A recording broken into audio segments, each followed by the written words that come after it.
Good morning, good evening, or good riddance. Welcome to the Spire RIFFCAST, where we'll be discussing all things metal, non-metal, and every point in between. With this podcast, we hope to lift the veil on our world in metal music and dig into some topics we've wanted to share with all of you. This will be informal, so please take our content with a grain of salt and a sense of humor. Right now, you're listening to the RIFFCAST, episode 16. I am guitarist Pat Young, and I'm here with guitarist Zack and bass player Lawrence Chapone.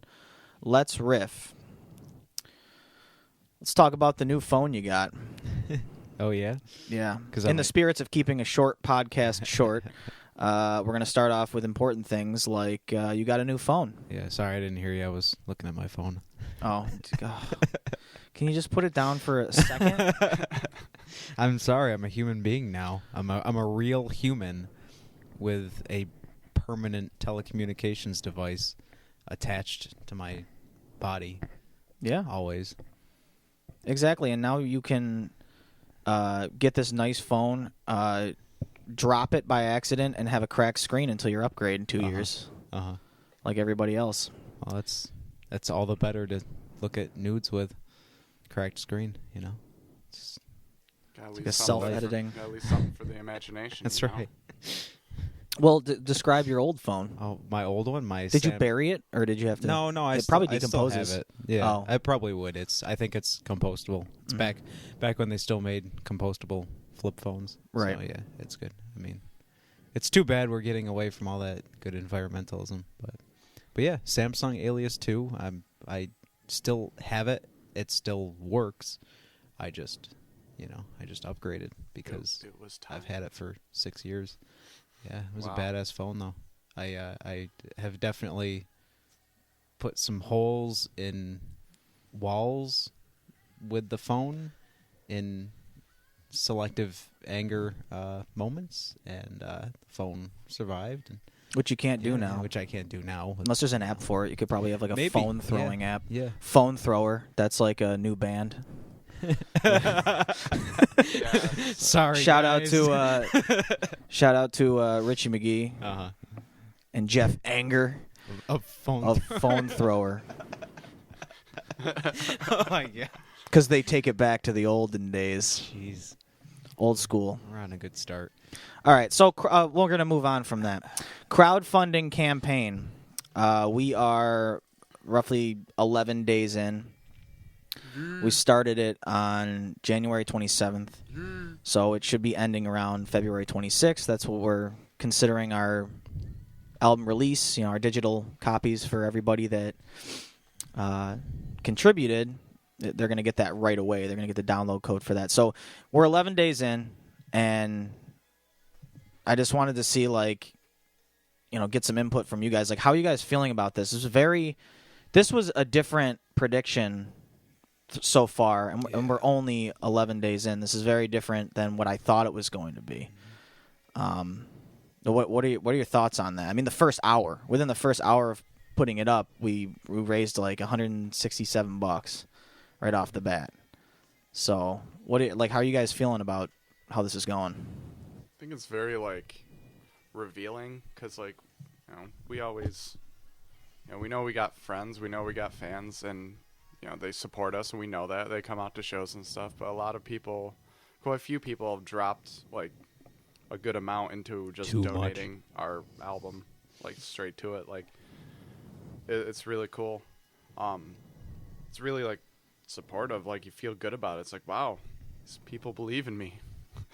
Yeah, really, really believe, to the point where they're not going to make rent. I don't know how some of these guys irresponsible people. Yeah, some of you guys, I wanted to have a talk with you.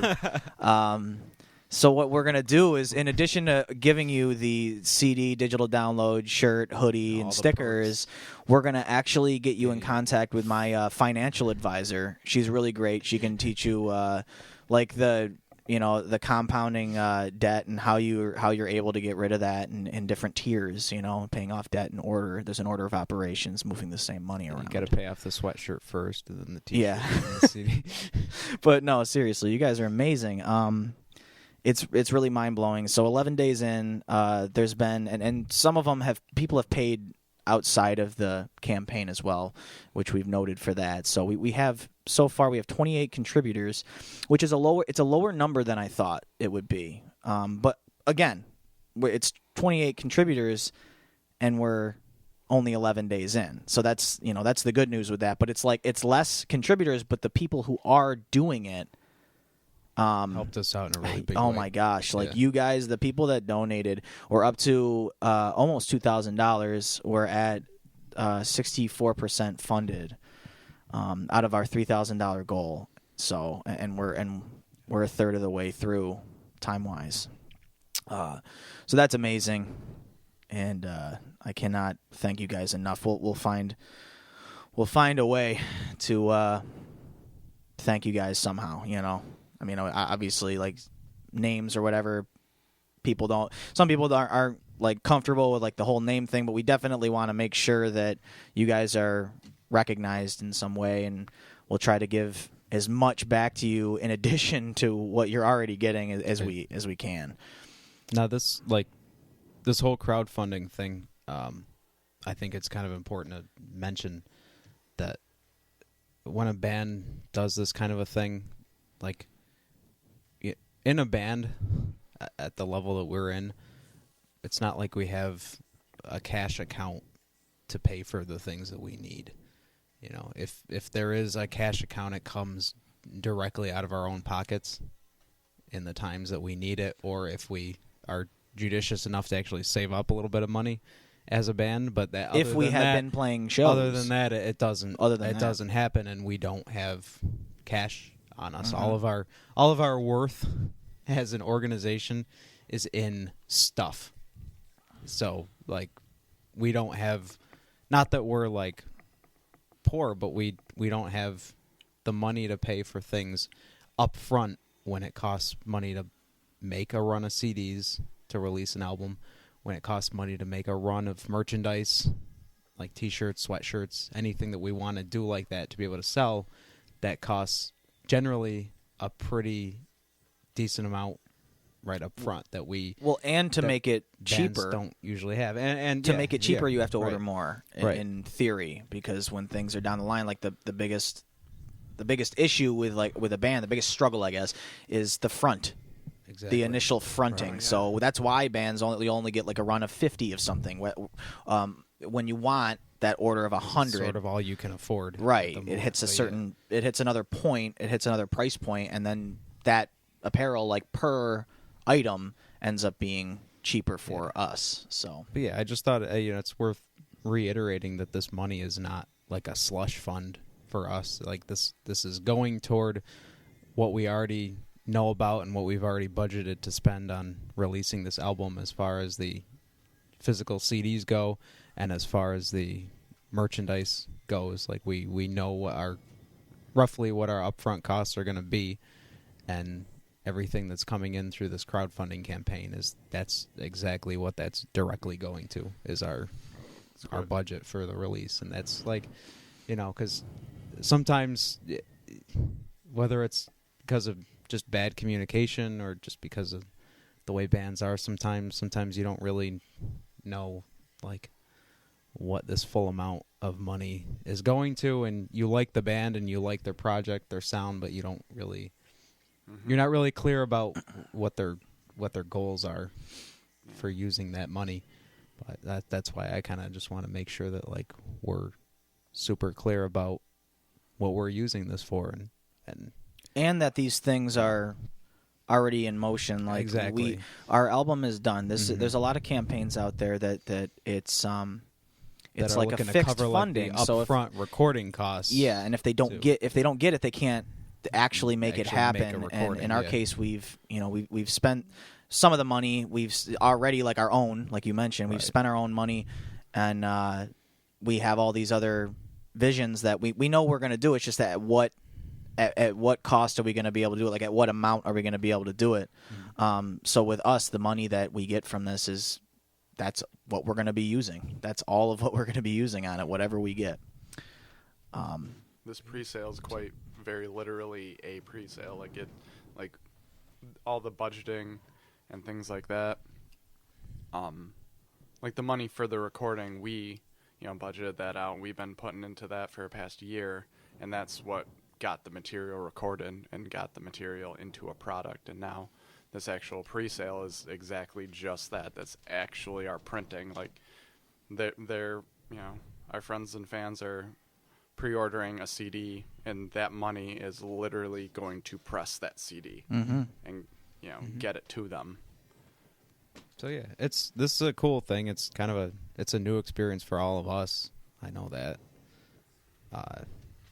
but I think it's a great way to kind of do business with people as far as selling music is concerned. Because, I mean, this whole time that we've been working on this record, we haven't really been, this isn't commercial music.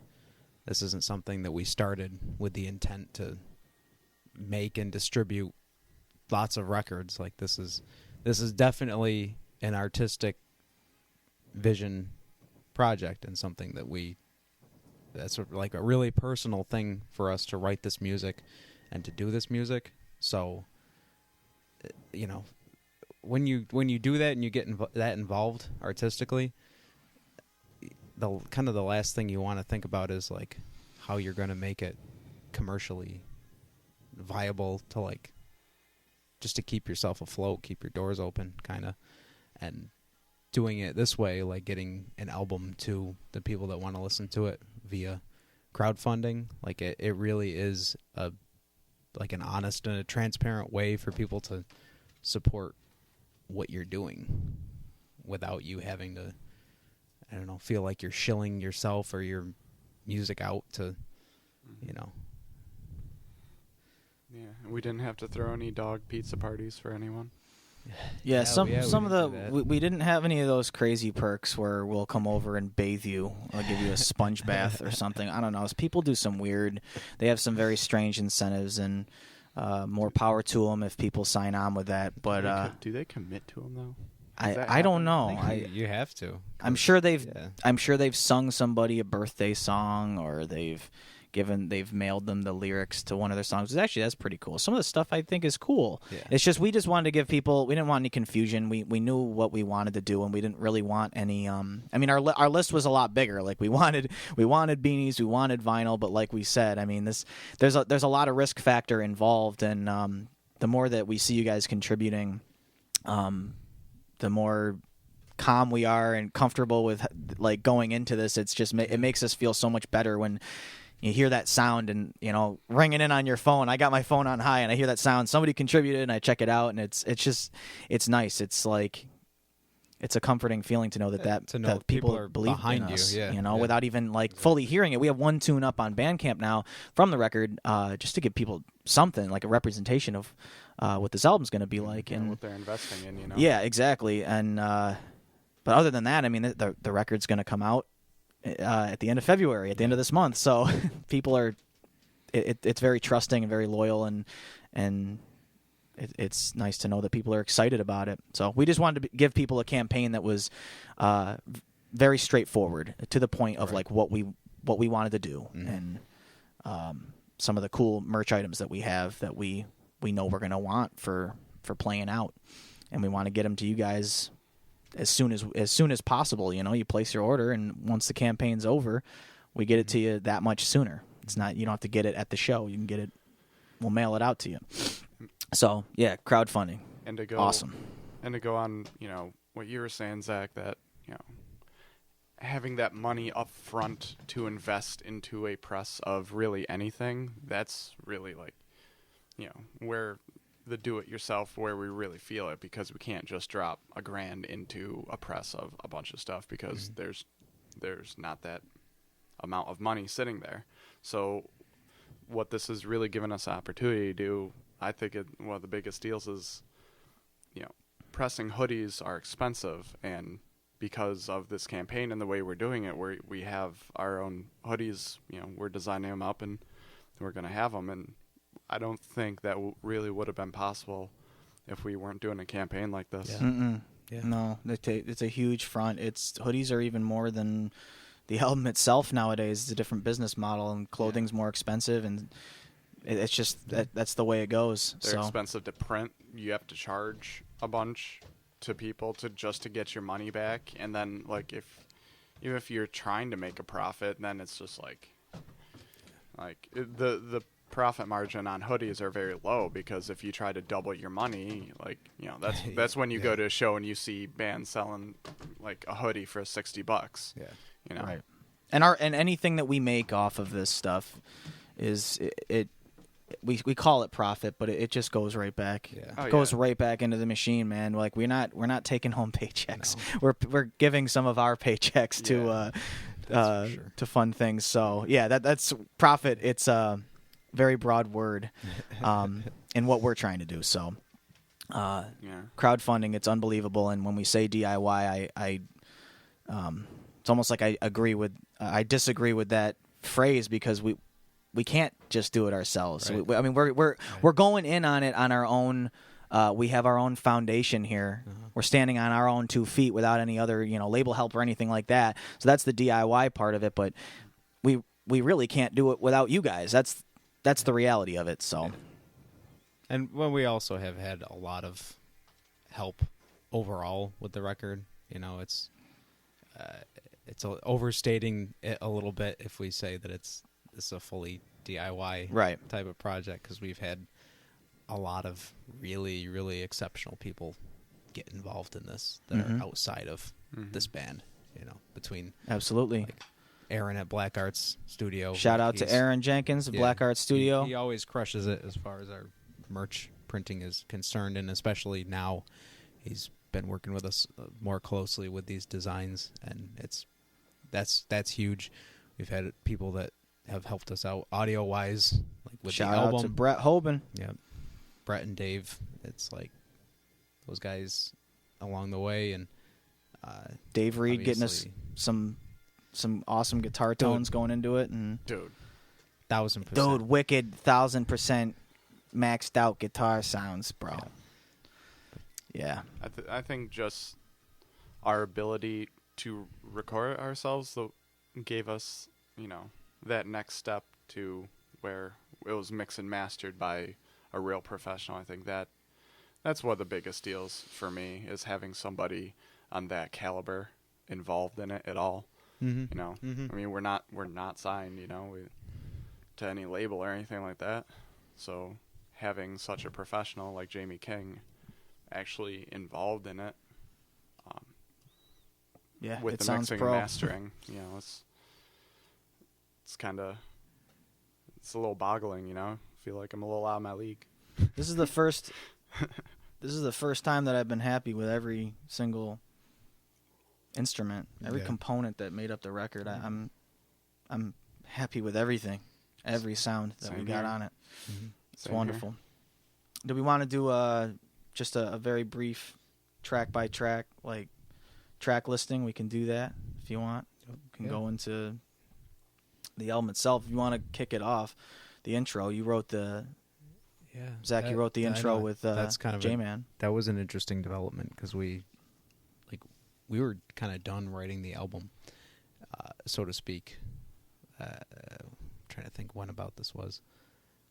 It all blurs together. Time wise, it's just that this came in. This was just a thought for a very long late time. Stage of the game, and was it you, Lawrence, that suggested doing a kind of a separate intro type of composition, and then you just suggested that Jesse and I write something, and original track 1 is now track 2. Right, it was we were gonna slam in.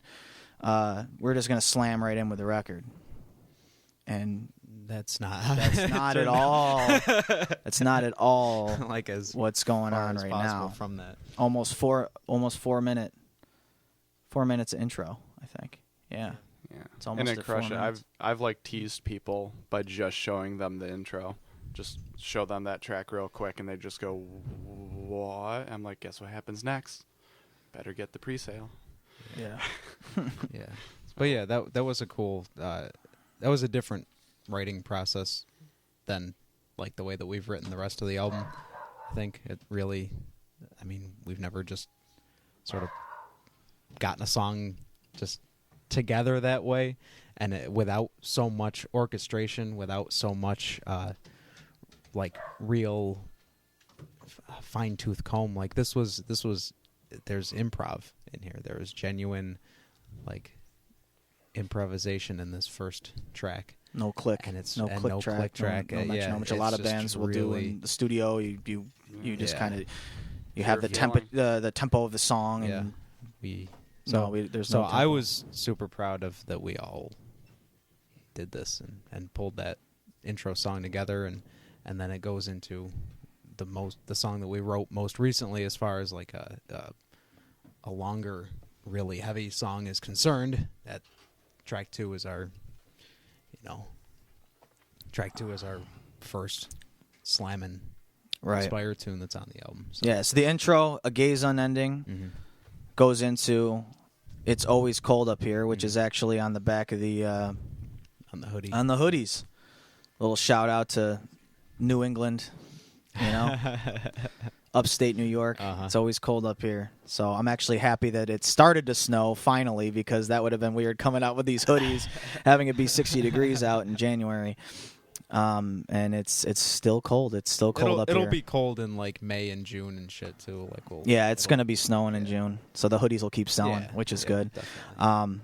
We're gonna we'll just do a brief track listings. We got Jay Bosco here. He's gonna take some headshots for us for the actual album, because we never have photos of us ever on our CDs, so now we actually can do this. So we'll keep it brief and kind of just give you guys a little track listing. That the album's formatted like an essay, with the exception of the intro. There's a lyric from later on in the album, and it serves the same purpose of watching a movie where the first scene provokes the thought in someone but doesn't have the context, that Tarantino thing, or you watch them, then they revisit it. So that's like that line, that kind of bluesy improvised line at the beginning that comes back later in the album, and it's explained. It's better explained there. But we have A Gaze Unending that goes right into the heavy hitter, It's Always Cold Up Here. And then the sort of like, and that would be considered like the prologue, so like another point of view, someone else's point of view. And then you have Star Cycle. That one actually was the first song we wrote for this record. That was back in like 2011 or I don't even know. I think I think the baby stages of it were like 2010. But that one's more of like the main theme, the sort of a cosmic twist on the record, where it's like I'd consider it like the thesis statement of the essay, And then the Myside Bias, which you guys can actually hear online, that song, another heavy hitter. It's like 3 songs right in your face. The Myside Bias is it's like a complimentary song to the prologue. It's Always Cold Up Here, but it's told in more the album format, from the album point of view, that experience, that voice. And then there's so you get hit with 3 songs, 3 heavy hitters, and then we give a little bit of a break, as we like to do a lot, or there's an interlude, full circle. That's like I just do like a guitar thing, a solo guitar piece. Solo guitar piece. Performed by Patrick Young. Thank you. That one then goes into, there's the developmental section of our album essay, Finding Up, which there's like sort of a past, present, and we'll get into this later on, and we'll delve into it in another podcast when we have more time, but it's sort of like a past, present, and future thing without like the whole Ebenezer Scrooge Christmassy shit on it. It's more badass than that, I swear. But Finding Up that's more of the past, and then the present is Exist, obviously, appropriately titled Exist, right here, right now. Goes into Illustration of Self, and that's the last song with lyrics on the record. And Zach, you wrote this epic, the final piece, instrumental to close out the record. Yeah, we are that band now with an instrumental, a full, really, really long instrumental. That's cool. Yeah, It's fun. That was dedicated to all the chicks out there that say, "I like the music, but I don't really care for the screaming." That's, in a way, yeah. I guess you could say that. By chick, I mean my mom. It's not just chicks. There's a lot of people who have that kind of opinion. Yep. But it's clearly not. It's clearly not a hobby. I realize this now.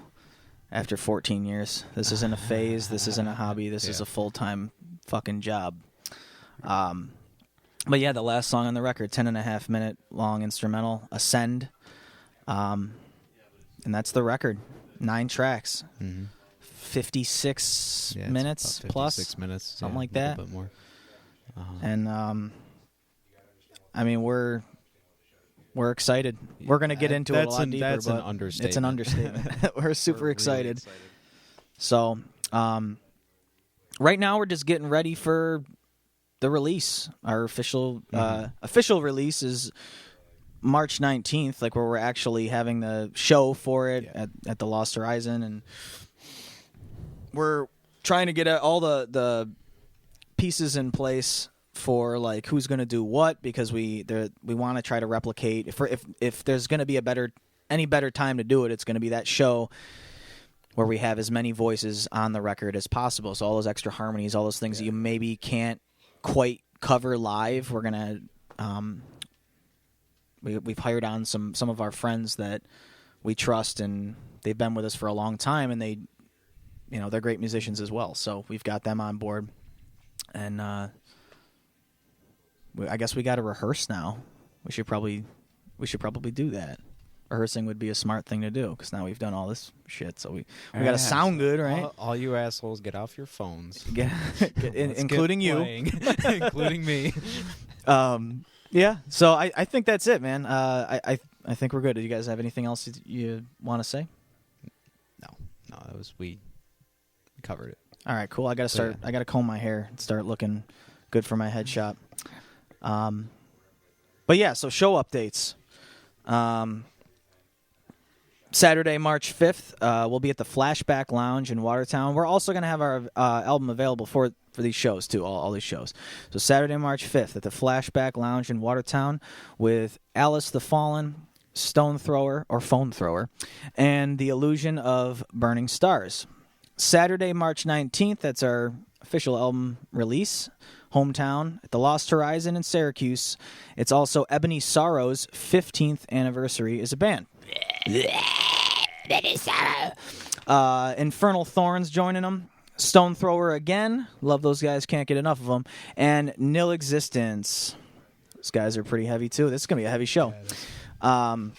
Saturday, March 26th, we'll be at the Parish Public House in Albany with Autumn Shroud, Straight Through Sanity, and Glass Skeleton Death March. You remember those guys. It's a couple of drunken podcasts that we had to edit a lot back in the day. They will be joining us, and they're always a riot. Funny guys. And I guess we're sponsored by stuff now. Spire is sponsored by Ghetto-Ass Sustain Pedals. Jesse definitely needs a new one. Dead-Ass Amplifiers. They're pretty serious. Broke-Ass Guitar Strings. Kind of speaks for itself. Tuning's a bitch. And Samsung and Doritos. All right, that's the RIFFCAST. Questions or comments, please email us at spirenymetal@gmail.com. For bonus material from these conversations and more updates on what we have going on, you can join our mailing list by going to spire.fanbridge.com. And you can hear the Myside Bias off our new record by visiting spiremetal.bandcamp.com. And to support our crowdfunding campaign and to get your paws on the album and some merch, go to indiegogo.com. It's INDIEGOGO.com. And type Spire into the search bar, and the campaign should be one of the first ones you see. Thanks for listening, and we'll see you guys at the show.